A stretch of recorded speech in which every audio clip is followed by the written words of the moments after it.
Reticulocyte কি? এক কথায় বলতে গেলে রেটিকুলোসাইট হলো ইম্যাচিওর আরবিসি।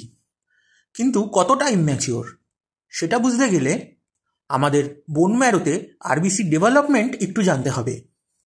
আজ রেটিকুলোসাইট নিয়ে কনসেপচুয়াল ডিসকাশন তো হবেই, তাছাড়াও ভাইভা টেবিল আর এমসিকিউ এক্সামে কোন কোন কোশ্চেন খুব ইম্পর্টেন্ট সেগুলোও হাইলাইট করে দেবো। তাহলে এবার আরবিসি ডেভেলপমেন্ট ছোট করে বলে নিই। আরবিসি ডেভেলপমেন্ট শুরু হয় বোন ম্যারোতে। কোন সেল থেকে? না, এরিথ্রোব্লাস্ট।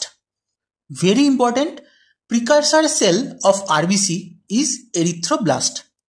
এই এরিথ্রোব্লাস্ট কিছুটা ডেভেলপমেন্ট হওয়ার পর তৈরি করে লেট নর্মোব্লাস্ট। এই লেট নর্মোব্লাস্টই হলো অ্যাকচুয়ালি এনআরবিসি বা নিউক্লিয়েটেড আরবিসি বলে যাকে আমরা চিনি। এই লেট নর্মোব্লাস্ট থেকে এর পরের স্টেজে নিউক্লিয়াসটা বাইরে বেরিয়ে যায় আর তৈরি হয় রেটিকুলোসাইট। এই রেটিকুলোসাইট আরও 4 দিন ম্যাচিওর হয়ে তৈরি করে ম্যাচিওর আরবিসি। এই যে রেটিকুলোসাইট থেকে ম্যাচিওর আরবিসি তৈরি হতে 4 দিন সময় লাগে, এর মধ্যে 3 দিন সে বোন ম্যারোতে ম্যাচিওর হয় আর লাস্ট 1 দিন ম্যাচিওর হয় পেরিফেরাল ব্লাডে। তাহলে এখানে এক্সামের জন্য দুটো কোশ্চেন খুব ইম্পর্টেন্ট। প্রথম হলো রেটিকুলোসাইট থেকে আরবিসি তৈরি হতে কতদিন সময় লাগে? উত্তর 4 দিন। কিন্তু এই প্রশ্নটাই একটু ঘুরিয়ে করা হয়, পেরিফেরাল ব্লাডে রেটিকুলোসাইট থেকে আরবিসি তৈরি হতে কতদিন সময় লাগে? সেখানে উত্তর হবে 1 দিন। তাহলে এরিথ্রোব্লাস্ট থেকে যে আরবিসি ডেভেলপমেন্ট শুরু হচ্ছে, ম্যাচিওর আরবিসি তৈরি হওয়ার ঠিক 1 দিন আগে পর্যন্ত সেটা বোন ম্যারোতে হয় আর লাস্ট 1 দিন ম্যাচিওর করে পেরিফেরাল ব্লাডে। এবার দেখা যাক রেটিকুলোসাইট আর ম্যাচিওর আরবিসির মধ্যে ডিফারেন্স কোথায়। রেটিকুলোসাইটের সাইটোপ্লাজমে কোনো ডিএনএ বা নিউক্লিয়াস না থাকলেও আরএনএ বা রাইবোনিউক্লিক অ্যাসিড কিন্তু থাকে। অন্যদিকে আরবিসি সাইটোপ্লাজমে কিন্তু কোনো আরএনএ থাকে না।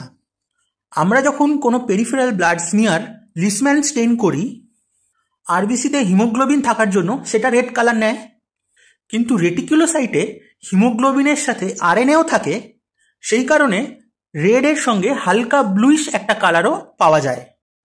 সাইটোপ্লাজমের রেড এবং ব্লু এই দুটো কালারই পাওয়া যায় বলে রেটিকুলোসাইটকে অনেক সময় পলিক্রোম্যাটিক আরবিসিও বলা হয়ে থাকে। রেটিকুলোসাইট কাউন্ট কিন্তু রেগুলার লিসম্যান স্টেইন স্মিয়ার দিয়ে করা যায় না। এর জন্য যে স্পেশাল স্টেন ইউজ করা হয় তার নাম হলো সুপ্রাভাইটাল স্টেন। সুপ্রাভাইটাল স্টেনের বিশেষত্ব হলো যে cells are stained in living state, অর্থাৎ কোষগুলোকে জীবন্ত অবস্থায় স্টেন করা হয়। এই স্টেনিং প্রসিডিওরে কোনো রকম ফিক্সেটিভ ইউজ করা হয় না। এই কারণেই স্টেনিং করার সময় সমস্ত সেলস লিভিং স্টেটে থাকে। এই সুপ্রাভাইটাল স্টেনের পর স্মিয়ারটা দেখতে লাগে ঠিক এই রকম। এইগুলো হলো এনআরবিসি। এইটা হলো এনআরবিসির নিউক্লিয়াস। এইগুলো হলো রেটিকুলোসাইট। এর মধ্যে কিন্তু কোনো নিউক্লিয়াস দেখা যাচ্ছে না, শুধুমাত্র আরএনএ দেখতে পাওয়া যাচ্ছে। আর এইগুলো হলো আরবিসি, যার সাইটোপ্লাজমে না আছে নিউক্লিয়াস, না আছে আরএনএ।